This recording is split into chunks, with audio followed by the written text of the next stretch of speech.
Former Vice President Mike Pence has staked himself as a conservative ideologue. He's not a bomb thrower like the talk radio guys or anything like that, but he sees himself as a conservative purist. And as we know, Donald Trump is not a conservative purist.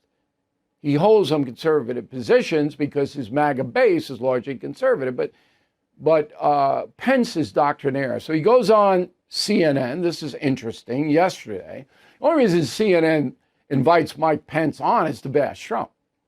They couldn't care less what Mike Pence has to say. That's why they invite him on. Go.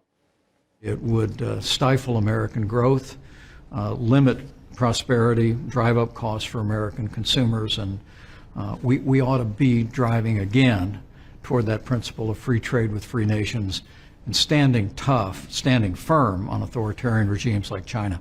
So you think he's wrong on tariffs?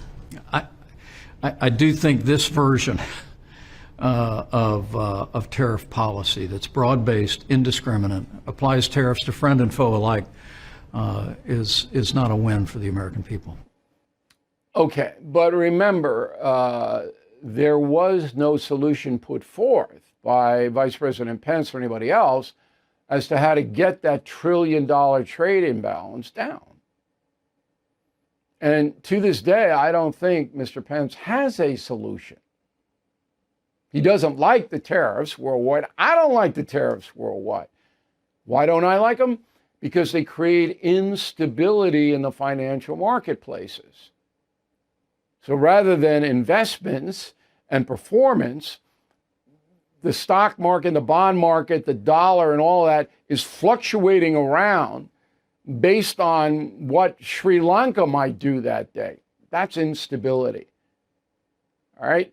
But I understand you got to get the trade imbalance down if you want Americans to make more money in the marketplace. And I'm not criticizing Mike Pence, but if he's got something that would improve the trade imbalance, I'd like to hear it, because I have not.